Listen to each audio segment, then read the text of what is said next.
A month ago, an al-Shabaab attack on students and teachers at Kenya's Garissa University College killed nearly 150 people. After talks in Nairobi with Kenyan President Uhuru Kenyatta and other officials, U.S. Secretary of State John Kerry offered condolences and said border security and law enforcement were only part of the equation in fighting terrorists. The even larger imperative is to persuade and prevent people, particularly young people, from joining such groups as al-Shabaab, Boko Haram, and Daesh. Kerry said a successful strategy to defeat groups like al-Shabaab depends on building trust between authorities and local communities. That includes members of Kenya's Muslim community, who were among the first to march against the terrorists in Garissa. And it also includes Somali refugees in Kenya, who are here, after all, because they fled from and despise al-Shabaab.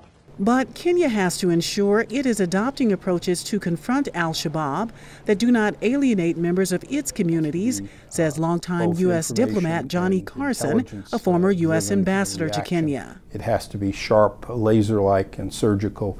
The country should be careful not to alienate its Muslim citizen population who contribute so much to the diversity, vitality, and health of Kenya. The U.S. has provided training and equipment to missions to fight al-Shabaab and also carried out drone strikes in the region.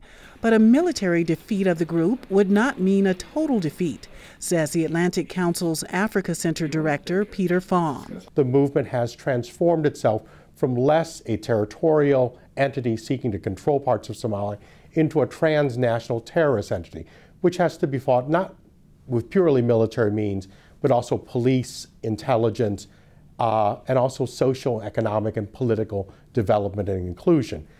While in Kenya, Kerry also announced Washington would contribute an additional $45 million to support United Nations refugee operations in Kenya. Some Kenyan officials have expressed concern that al-Shabaab has used the country's Dadaab refugee camp to launch attacks in Kenya.